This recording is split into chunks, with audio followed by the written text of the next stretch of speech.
I don't think now, and thank you everyone. Welcome this evening to the last one of this week. My name is Shisi. I run the Mongrel Writers Residence, which is a new private writers residence. And my idea was to welcome to that residence writers, especially from Asia. I was particularly interested in writers from Asia, but also transcultural, transnational, translingual, trans whatever, transgender, transreligious, because that's my mongrel background. I am a very trans sort of person in many ways. And so that's how that began. And our other host is Tammy Lai-Ming, who is the publisher, editor, founder, activist of Cha, an Asian literary journal, a journal that is really an admirable and wonderful project that has been around now for quite a few years and has been cited for its wonderful work.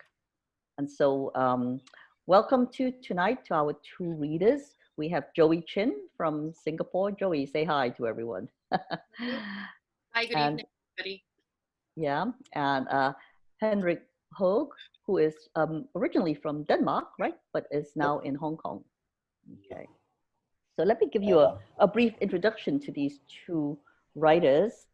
As I said, Henrik is actually a Danish poet living in Hong Kong, but one of the very interesting things he does is that he organizes and MCs the open mic night, which is known as Peel Street Poetry. And that's been going on for a few years too. It started as a sort of a small gathering, I believe, of poets and writers who just wanted to get together and talk.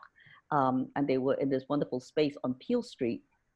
And now it's expanded to a much bigger event with a slam every year, a poetry slam. So it's an exciting and interesting initiative. But he himself has published two collections of poetry, Irreverent Poems for Pretentious People and Away with Words. And he's got a third one that's on the way, Fetishizing the Mundane. And he has two dogs. You can see one of them on the screen now, and he loves tacos. So welcome, Henrik. Thank you very much for taking part today. Thanks for having me. Glad to be here. Our other writer and poet is somebody who's actually both a visual artist and a writer. She was a poetry graduate from the CityU-HK MFA that I used to direct. Her recent work is really interesting. It's a rebus adaptation of the Chinese classical, The Painted Skin, co-created with the Chinese Community Center in Birmingham in the UK. So it's a very visual poem. So in a way, she works on visual poetry. And this was some of the work she did also at the MFA. So she was also, besides doing the MFA, she's a Royal Overseas League Art Scholar in the UK in 2018, and she's received support for her creative practices from the Asia Europe Foundation, Air Hub Asia, the Art House UK, the Singapore National Council, and the Arts Council in England. And if I'm not mistaken, I believe, Joey, you're headed towards a PhD in the UK. Is that correct? So I was accepted into which is in the University of Kent, and the one which is Goldsmiths. But I put it off because of what's happening right now. So we'll see what happens next. So before we begin, I'm going to ask you both about your author photos. And Tammy, if you could put this up, because they were such an interesting pairing.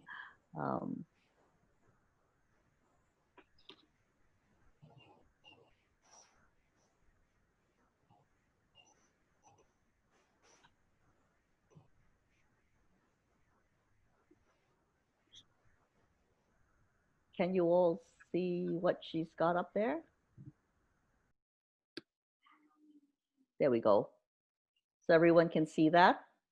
So we have Henrik on the one hand eating a book, and Joey on the other hand, I mean, in what we often think of as a more typical author's photo by a bookshelf, but the thing that I find interesting here is that you do not see the title of any of the books, because something that I've really noticed with COVID and all these online Zoom images is that so many people sit in front of a bookshelf where they want to show you all the books that they read, you know.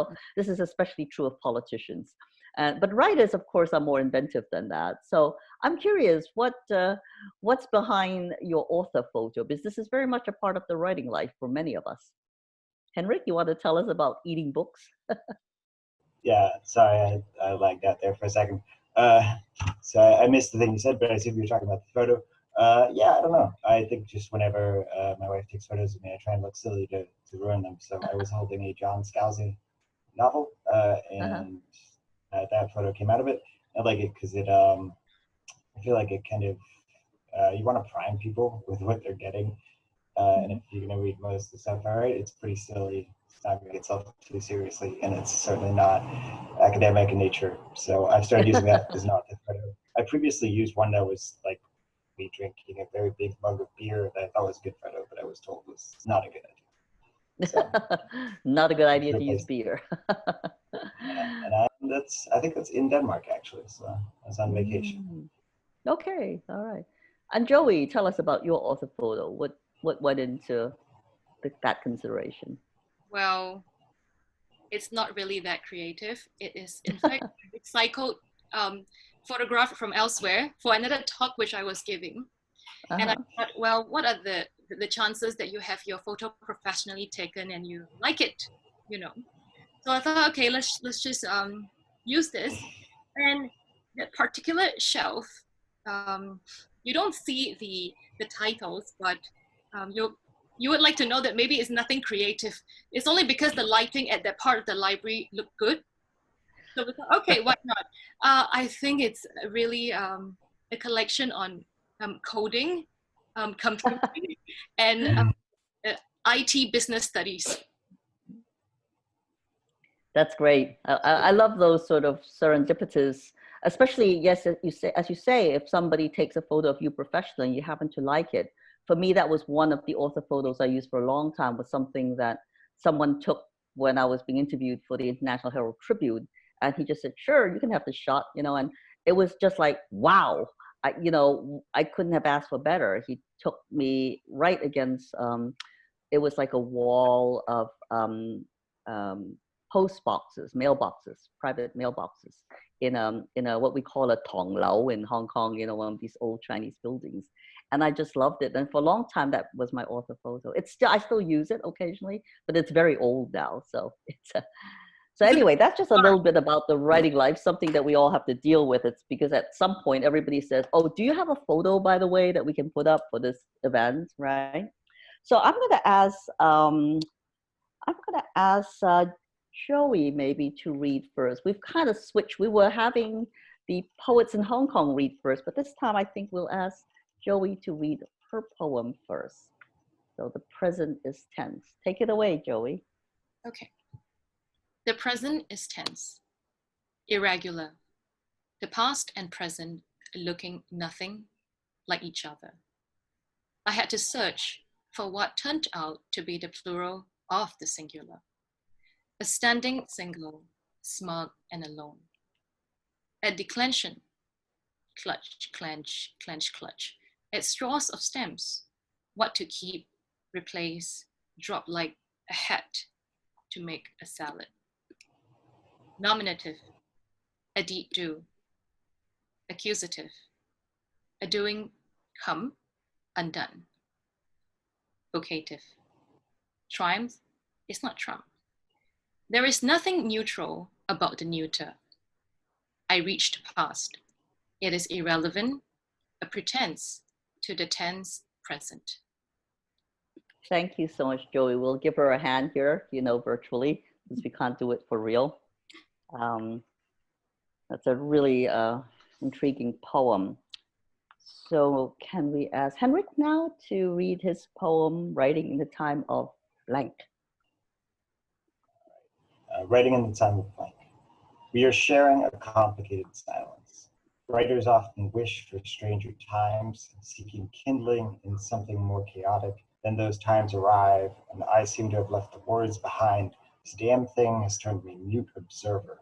A complicated silence accompanies loss. that word, loss. Can I use it? I haven't lost anyone, not in this protracted tragedy, nor the previous one, nor this newest one.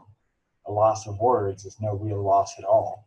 Not writing is no crime. Silence is fine. I learned not to convict myself for not writing.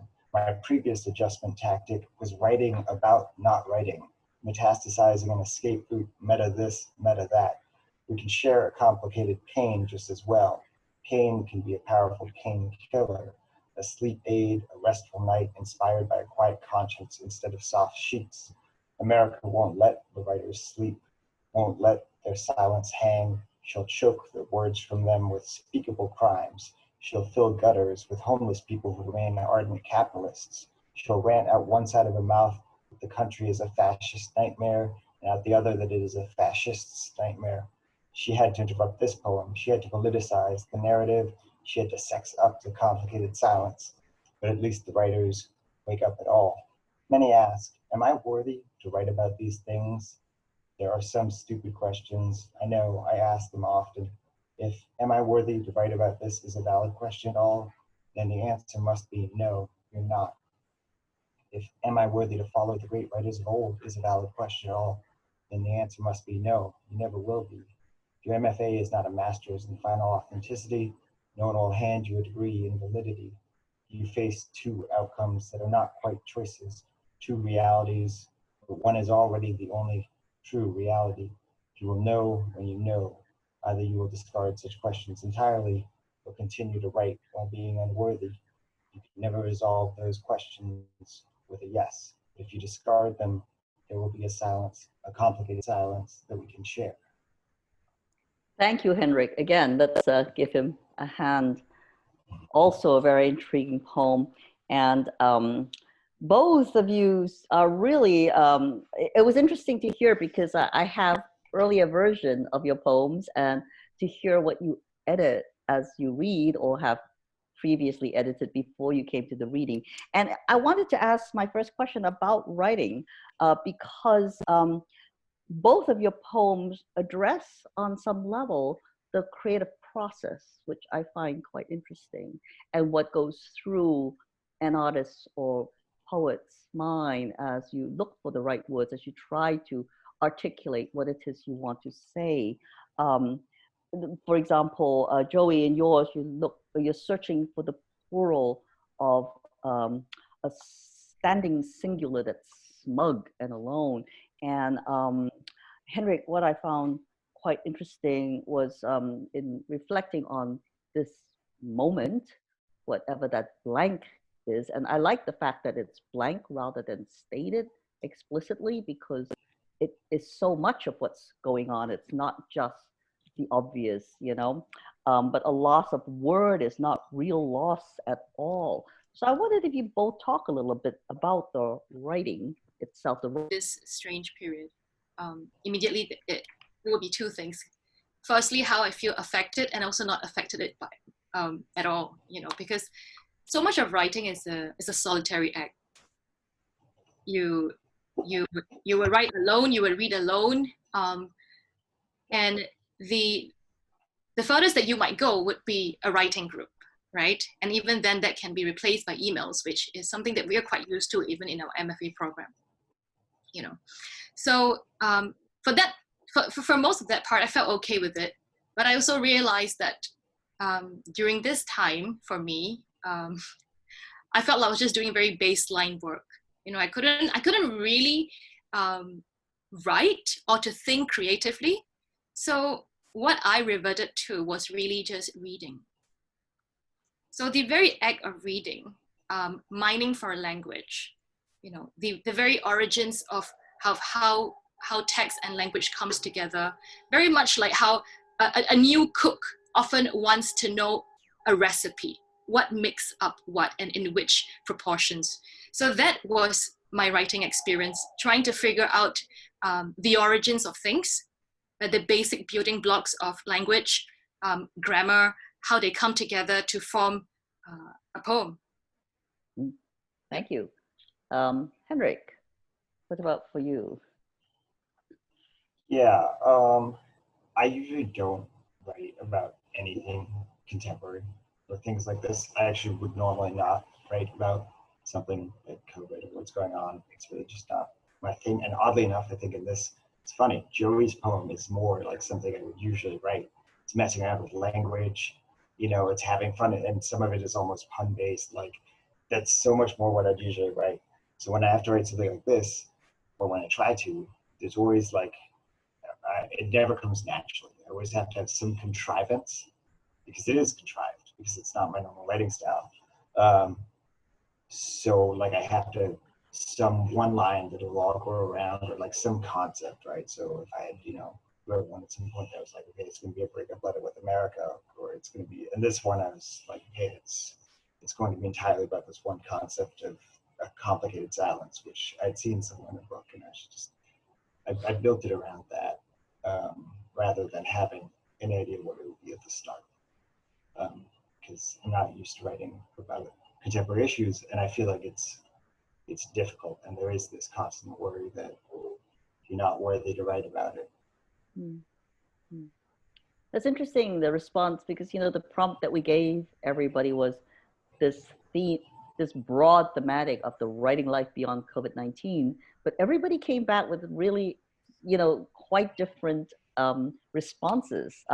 We never said that it had to be about any one thing, and I'm interested that you chose, Henrik, to write something, what you say, contemporary, where you normally don't, and you're perhaps more of a meta kind of poet.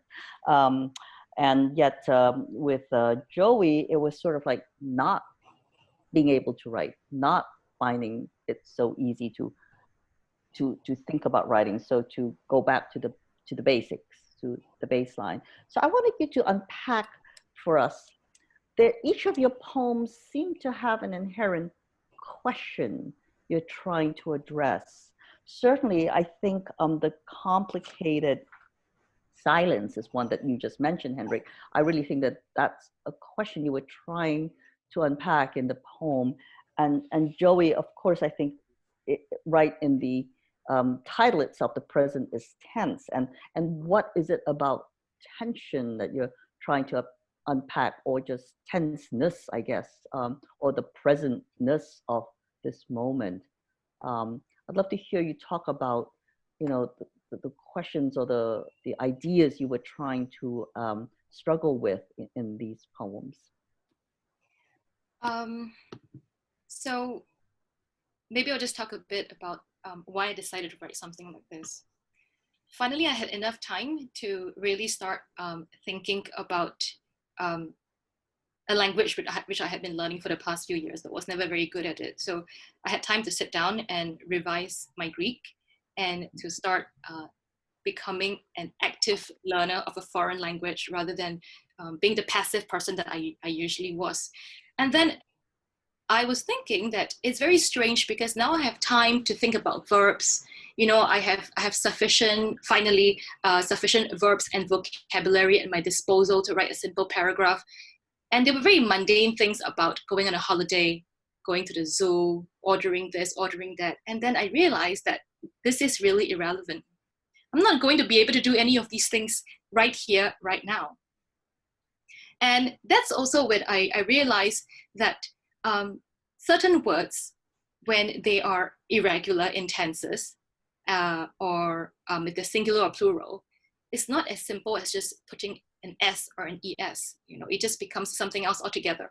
So for instance, the word mouse, the plural form is mice. You wouldn't say mouses, but for someone who is not acquainted with the language, you would not be aware of that. And that was how I felt when I was learning Greek. And that's also when I realized that so many things that would be familiar, that would be commonsensical, turn out to not be. And that for me was the greater metaphor of what's happening in my life right now. You know, that you would have all these things that you would expect, and they're taken away from you, you know, by no volition of your own. And that's also how I felt about this tension, being neither here nor there. And also at the same time, you feel this sense of this sense of questioning your own privilege. The fact that you are here reading, thinking about grammar, whereas in other parts of the world, that the situation is a lot more dire than this. So that really for me was the kind of tension that I had to negotiate within myself and also my writing. Yes, we've had a number of the conversations circle around that question of privilege, the fact that we are able to be in a room and Zoom and write and read and share ideas with others. I just want to carry on a little bit more with a question about the irrelevance of the past, which is something you mentioned in your poem. Could you talk a little bit about that?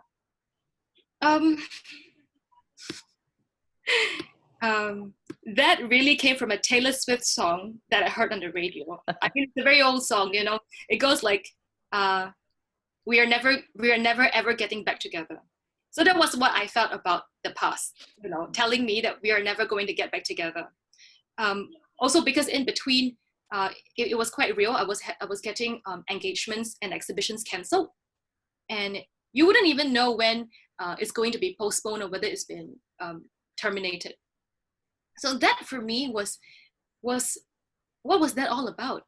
You know, all the things that you had been working towards, and then you also start to doubt your own ability, or how important or how valuable were the things that you held or assigned importance to back then. Because when you are here and you're just trying to get by on a daily basis, you know, you're working from home, you're living at home, you're just in that radius of whatever it is, that suddenly becomes a very different reality altogether. Mm-hmm. Yes, I think and it's something that's relevant to what you know. The irrelevance of our existence is brought home to us daily, I think, these days. Henrik, talk a little bit more about this complicated silence, which is a beautiful sort of idea. Yeah, so you mentioned questions earlier, and I think when the prompt was writing beyond COVID-19, I kind of took that as a question, which is, I didn't know the structure of the program or whatever, so an MFA program, I assumed, or part of an MFA program, and so I kind of took it as the question is, people who are trying to learn to write better, they want to know, how do we write in COVID-19 or after, or, you know, and my first thought that was, like, how the hell should I know? And the questions came out of that, and the complicated silence, I mean, was that specific phrase was lifted from somewhere, I forget where, but there was, in my mind, and I don't think it's come together that well on reading it out loud, which is when you know if a poem is good or not, when you read it out loud, if you like it or not. But there were three silences. There was my difficulty in speaking on that topic, because I don't know how you should write beyond COVID-19, right? I'm no expert, nor is anyone, because everyone writes quite differently. There was the silence of struggling to actually write about the contemporary topics that are, you know, big issues, and feeling like you're not worthy of writing it. And there is the outside of writing, the actual difficulty of speaking on it in normal things, like, how the hell am I supposed to feel about this? Like, what do I say about this? I'm no expert, you know, how do I contribute to any of that? So there was, there were like different, there was supposed to kind of be three silences in the poem. And hence altogether, they kind of a weird, complicated extra silence. I do like the fact that you had, you know, you sort of rail against America for sort of interrupting this poem in a way and forcing its presence into your consciousness. And I mean, I'm sitting, you know, in America right now, where I'm quite aware of how noisy and loud America is in this conversation all the time, as it is also in the writing world. Would you like to just expand a little bit on that that question that you raise in your poem?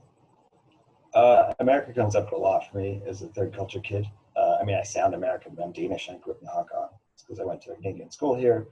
And, you know, as a third culture kid, you get all your culture learning through, you know, Friends, Simpsons, video games, all these American things. Actually, the only other poem I feel like I've been able to write on the current contemporary issues is essentially a like slightly rappy poem that was written as a breakup email to America, which maybe I'll share that later if we get a chance. And that's fun to write, but America pops into my poems far too often. And it can be really hard to write about America without sounding quite silly, I think.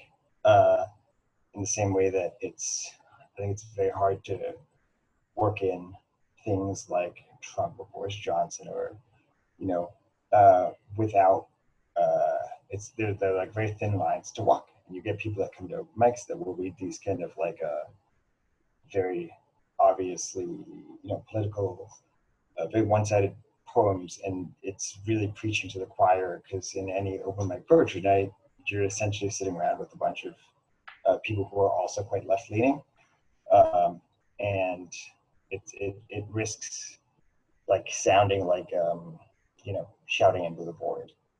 So I sometimes hesitate to write about America because I worry about sounding like that. Yeah, I think it's a perennial problem, and I think what you mentioned, being a TCK, and increasingly even people who are not necessarily raised as TCKs have become kind of TC, you know, because third culture seems to prevail. Just the fact that we're all writing in and speaking here in English, when we all come from backgrounds that you could say, well, why aren't you speaking in another language, you know? And I think that that's very true of what's happened a lot in the writing world. And that takes me to my next question, which is about that creative writing degree, because I think, Henrik, in your poem, you have one of the most quotable lines I've ever seen about the MFA.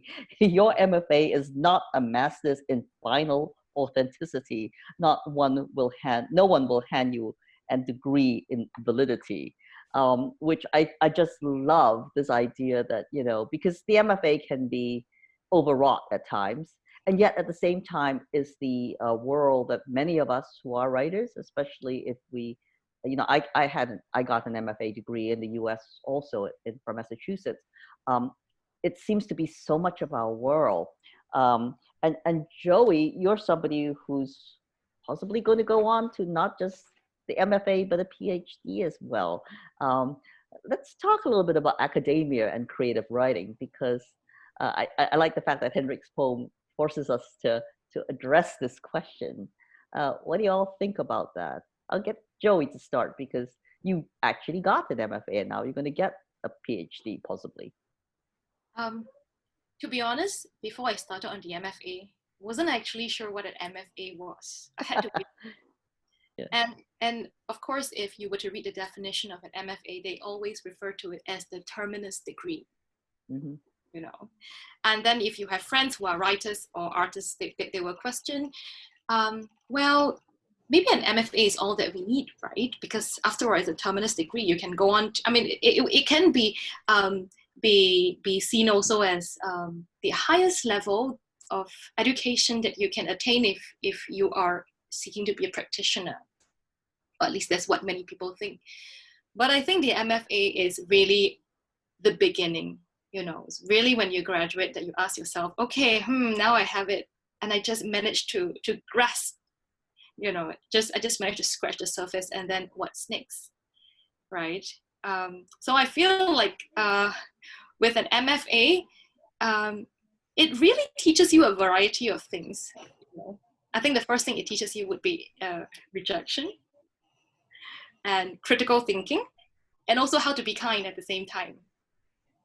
So I would see it as a valuable experience.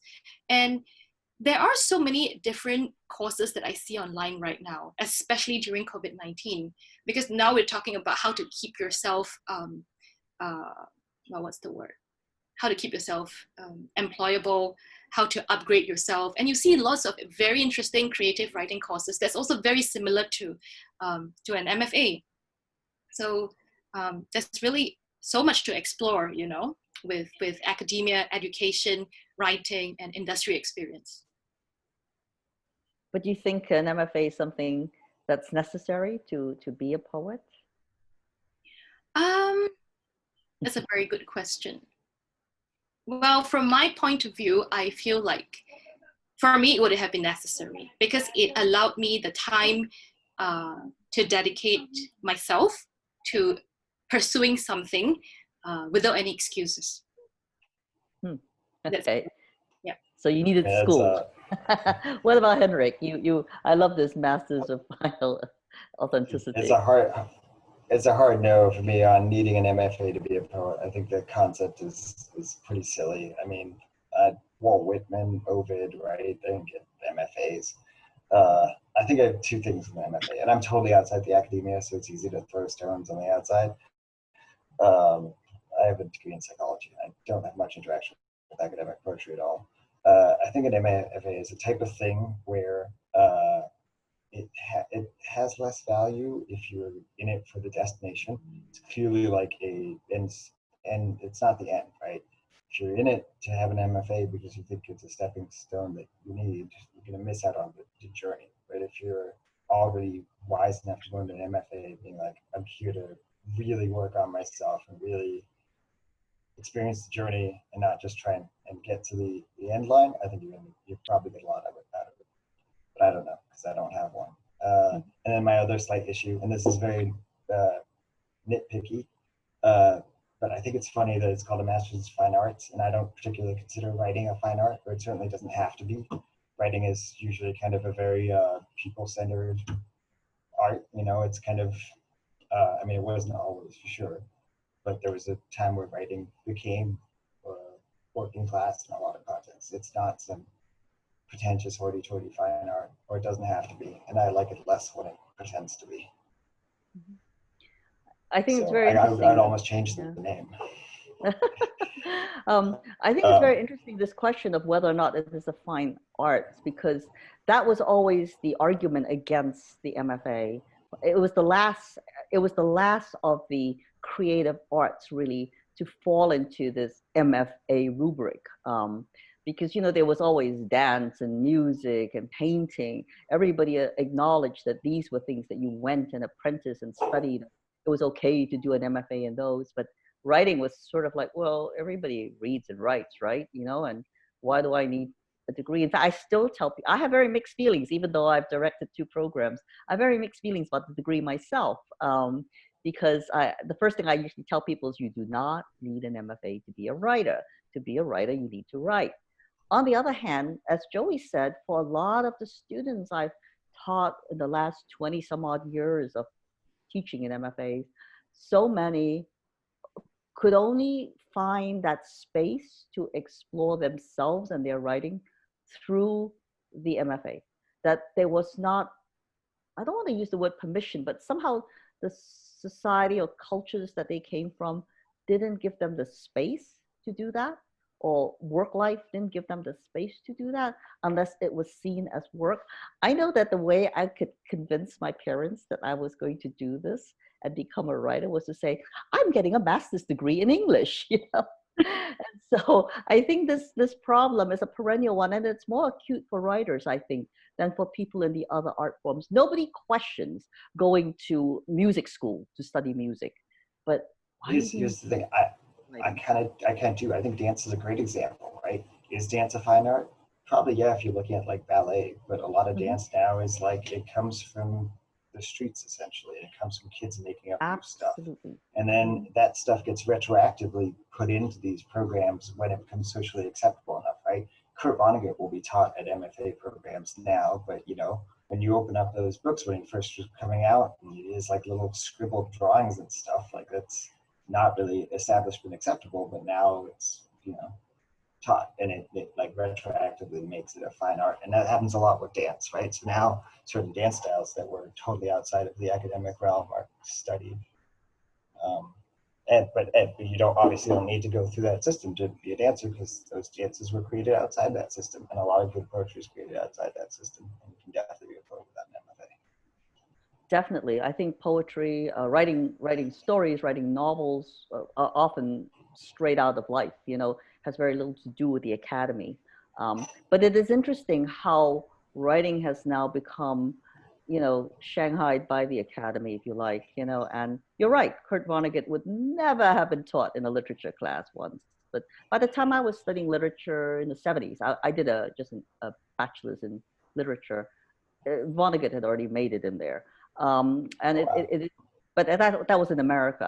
I'm not sure it would have made it in, you know, other countries. So there is that. I'd like to move on now to the question of literary citizenship, and I'd like to involve Tammy in this discussion also, because in many ways, all three of you are the kind, one of the things we teach in the program in the MFA is how to be a literary citizen and to encourage people to think beyond just their own publications. Although that obviously, a lot of people do MFAs or become writers and would like to publish, but that's not the be all and end all of writing or the writing life. I bring up like the Peel Street poetry. That is a form of literary citizenship where you're giving back to the world and to other poets by having them come and having a space for them to come and share their work. And a poetry slam is something that has a lot of, it's very powerful these days as a way of getting spoken word out. And Joey, I know that you actually hire writers to, I know it's part of your job, but there are many jobs that one could do if you're educated, right? But to choose to work in what is a rather more nonprofit or the creative world, where maybe even like the money and all that, certainly it's not like going into business, is it? And you hire people to run writing workshops and the like for, I think, for students and for school kids. I'm not really sure. Maybe you can talk a little bit more about that. And Tammy, of course, I'll never forget till now, and I mentioned this earlier this week, when I first met Tammy and she was still an undergraduate, and she told me that she was going to start this online literary journal from Asia, and it'll be based in Hong Kong. And I thought, wow, that is really ambitious. I've never heard anybody say something like that. And look at where Cha is today. So could I get all three of you to say a little something about literary citizenship? Maybe get Tammy to start, because you created something that allowed this to happen today. So back in 2006, and I was thinking about starting a literary journal based in Hong Kong, because there wasn't one at that time that writers could easily, from Hong Kong, could easily have their work published.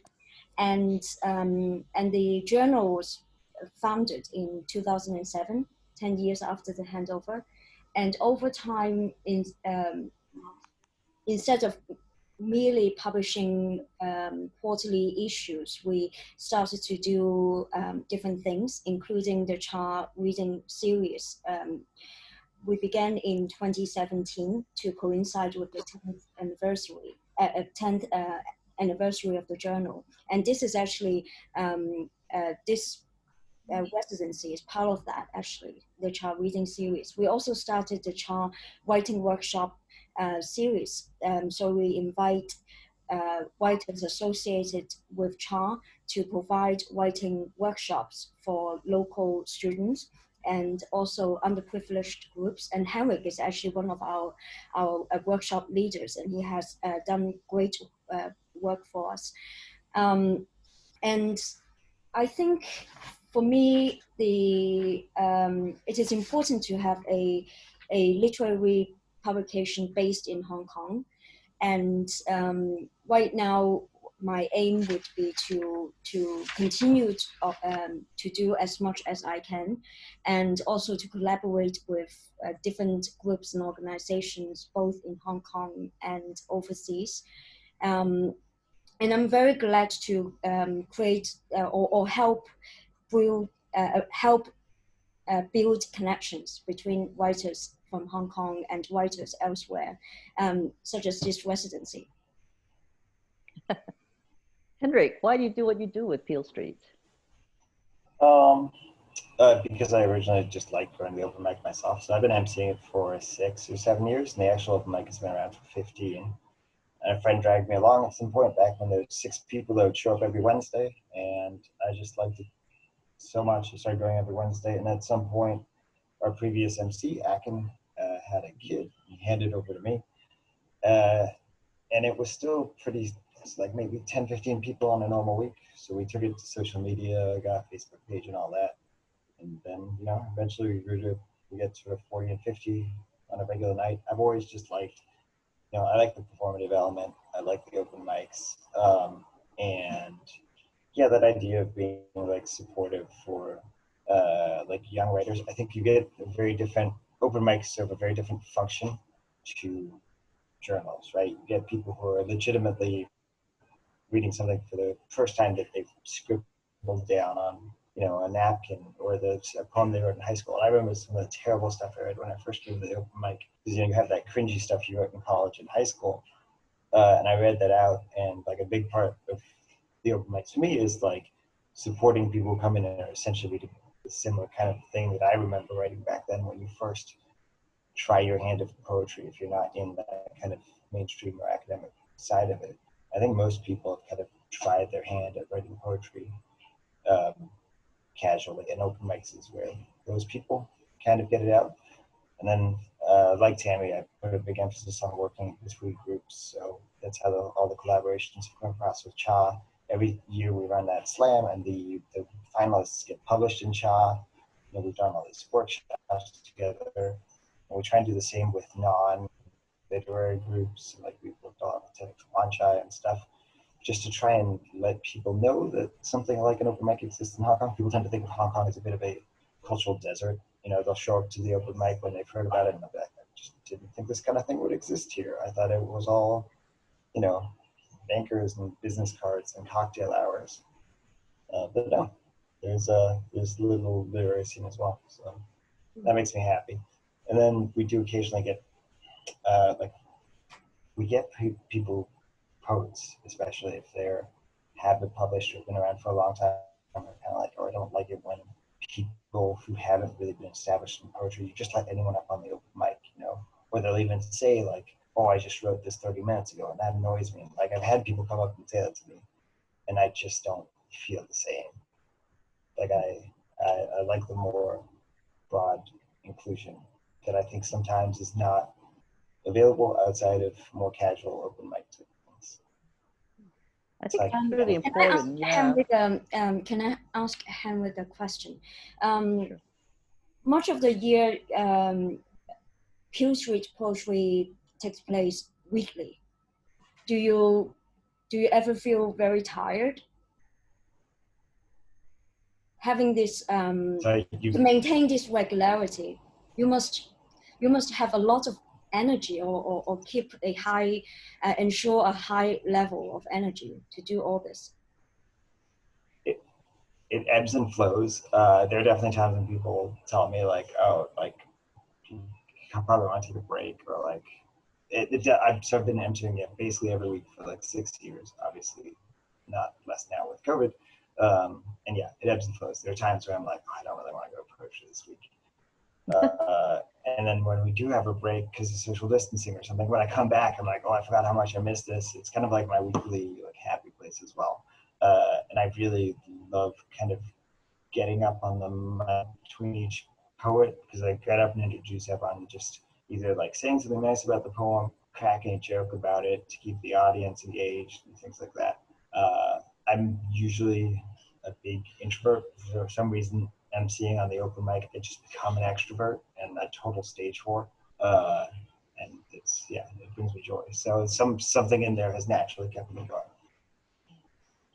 Thank you, Henrik. Thank you, Tammy. Joey, talk about the kind of work you do, and you know, the writing workshops, and you do exhibits also with art. So tell us about your literary citizenship.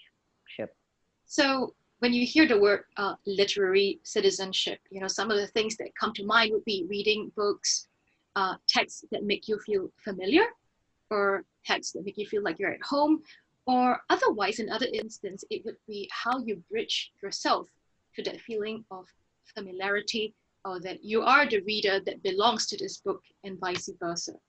So one of the best examples that I feel with regard to the idea of literary citizenship also exists through text, images, and also words. Sometimes when people hear, Emily Dickinson, you know, they get a bit hesitant, because they're not too sure what they should make of Emily Dickinson, right? Because she's a poet whose works are very prominent, but also at the same time, they would feel like it's also a poet whose whose works they may not necessarily feel would be accessible to them. But then when I begin to show them images of Dickinson's The Gorgeous Nothings, envelope poems, immediately you realize that people, they light up because they see the connection between something that is concrete and also at the same time something that is also literary. So I feel that when it comes to this idea of what is literary citizenship, we must also provide pathways in which they can be accessible, they can be interesting, surprising, and also innovative at the same time. So that's how I see it. I wonder, do you know the work of Jen Bervin, the poet who works with a lot of Emily Dickinson's textiles or fabrics as images? Yes. In fact, I mean, it's a good thing that you also brought it up because Jen Bervin, she's made a really gorgeous piece of work that's also a film. And in fact, it explores the very ancient Chinese poetry. I can't remember now, but it's a palindrome, which means that you can read it in a few hundred permutations. And it's originally written by a poet, I can't remember which BC now, but it was her calling upon her husband to return back to her after he left her and got married to another wife in the desert.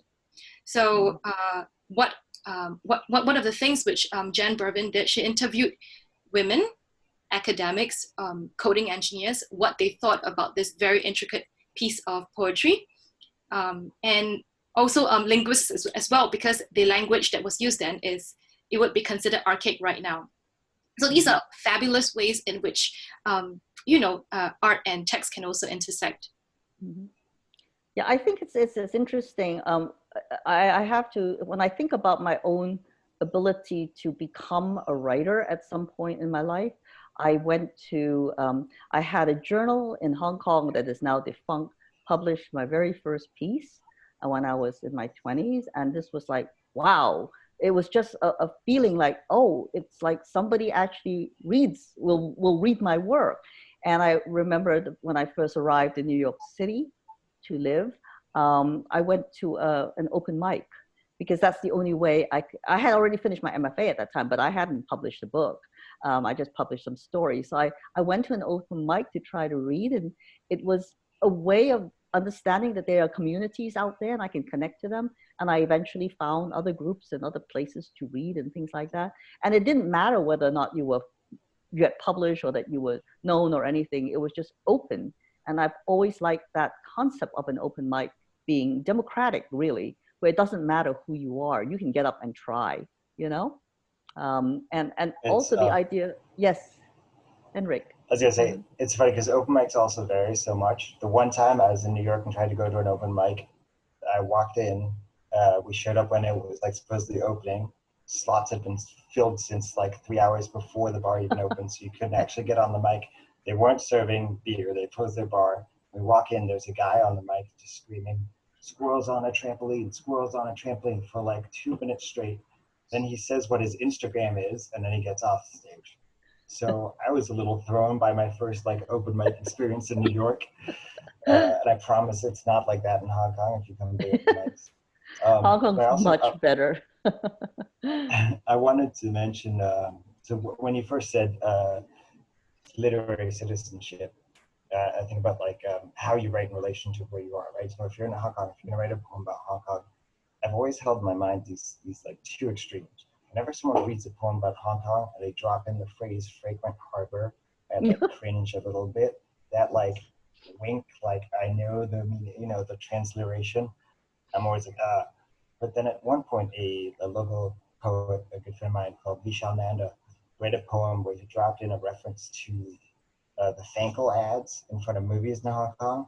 And everyone who grew up in Hong Kong was like, that's a hilarious like comparison, and like we immediately get what it is. And that the concept that you're allowed to throw weird things like, you know, the Thankful ads into your poetry was like kind of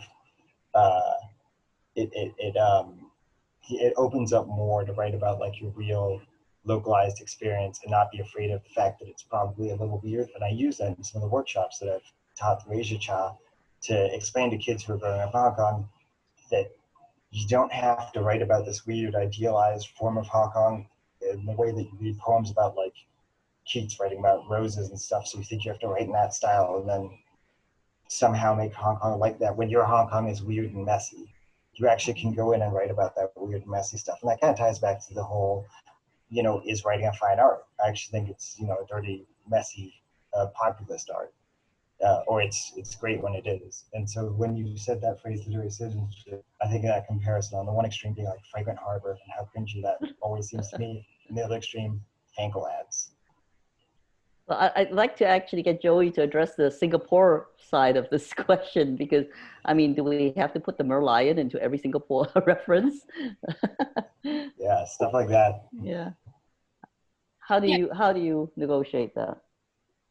Well, it's very interesting. I mean, well, look, you see the very symbol of the merlion, you know, the fact that it is, I mean, it's, gosh, I can't even, well, firstly, it's, I don't know how many of you have actually seen the merlion in action. And it's so iconic, right? Every time people tell me that, oh, they come into Singapore, you know, and the most exciting thing which they would like to see would be the merlion.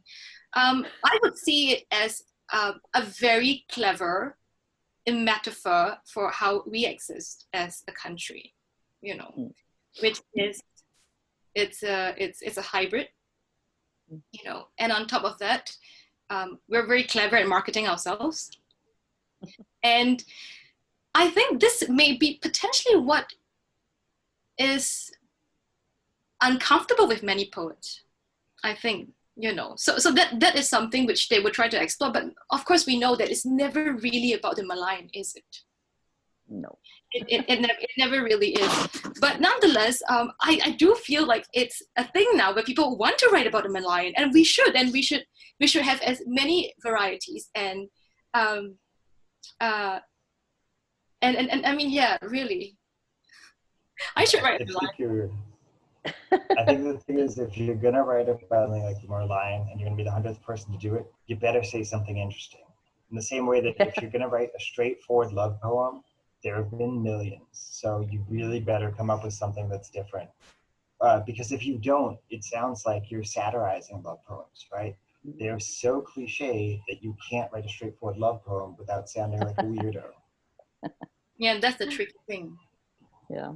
Really It is something that we look at. And also, let me just ask about language a little bit before we come to the end of the hour. Since both of you have other languages in your pocket, in your back pocket, so to speak, as far as how you can think about language and poetry. How does that, I mean, I know, Joey, you've used Chinese characters in the visual art side of your poetry. And I don't know about you, Henrik. I don't know whether Danish is something that you speak and think in and dream in, and how does that impact you? This with TCK's Third Culture Kids, you know, it's always like negotiating a number of different cultures and languages. You both talk a little bit about language? I dream in French, which is really difficult for me because I don't speak it, so I never know what my dreams mean.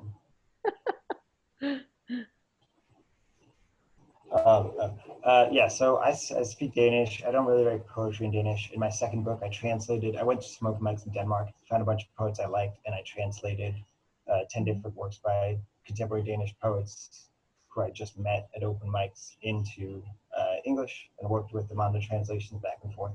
That was really fun. I've tried occasionally to write a little bit in Danish, but it's just not working. Everything switched over to English at some point. I think dream speak everything in English. I speak English much better than Danish. And English is a fun enough language, you know. I haven't really found anything it can't quite do yet. So.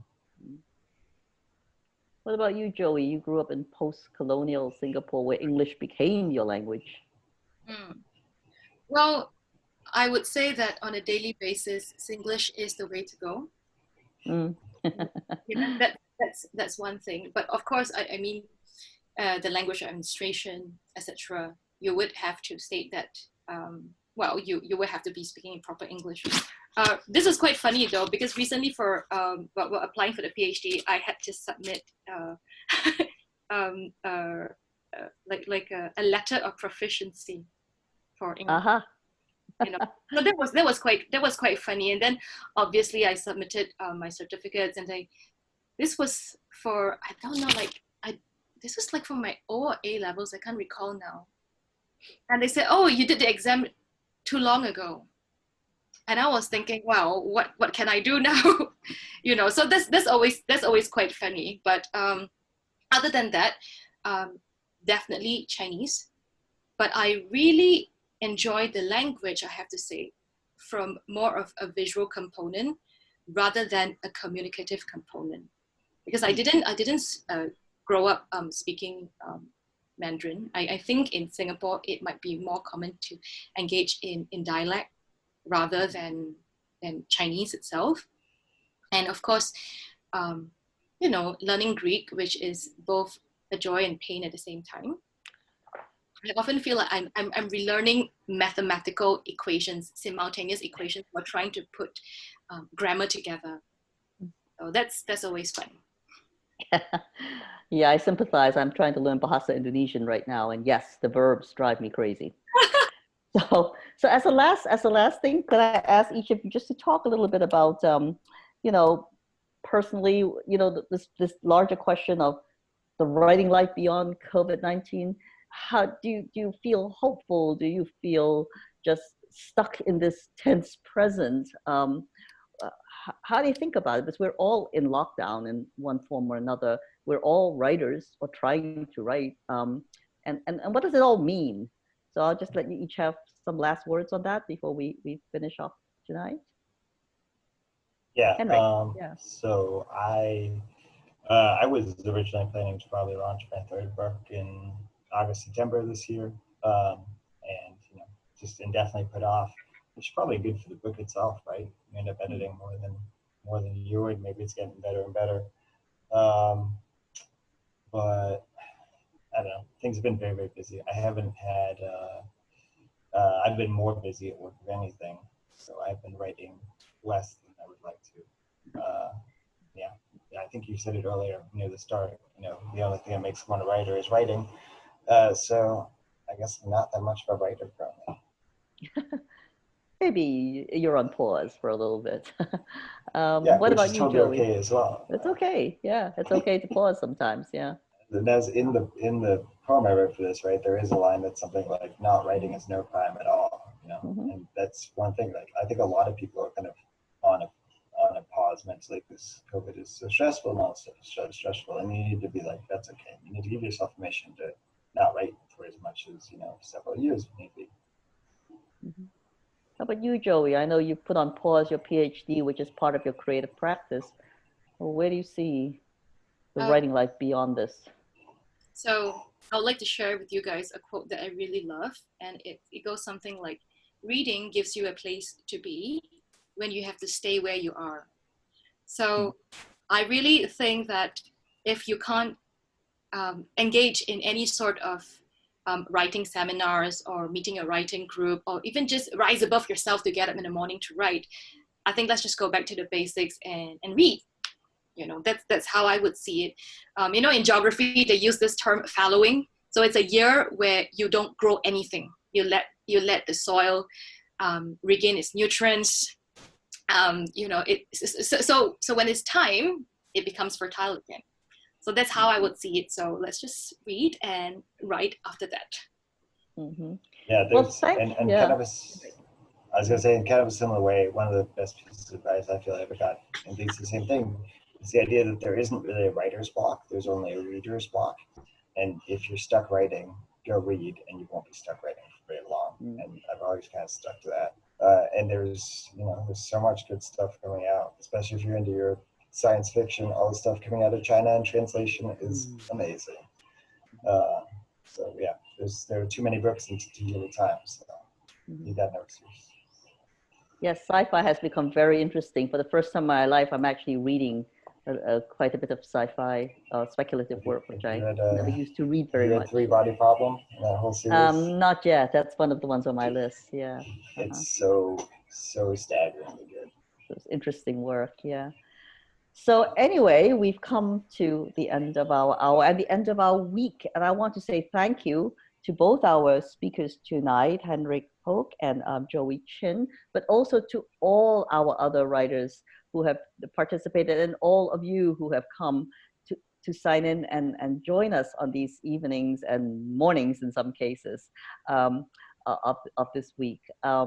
Thank you very much. I hope we can do more of this. I'd like to take a moment also to say thank you to Tammy. Tammy, say hi, goodbye to everyone who's been so wonderful as the co-host to this. Yeah, thank you guys so much. Yeah, so it's been really enjoyable. I hope we'll be able to have this up on as a recording of the whole week, and we'll post on Cha will post it, I will post it. As well on my Facebook and in the Mongrel Writers Residence Facebook. And let's hope that we can have more conversations like this transnationally, transculturally, trans whatever for a long time to come. Thank you, everyone. And good night to those of you in Asia, and good Sunday or good day to you for those of you in the US. Okay. Thank you for organizing. Thank you guys. Thanks for coming. Bye. Thank you. Thank you. I see Paul there. Thank you.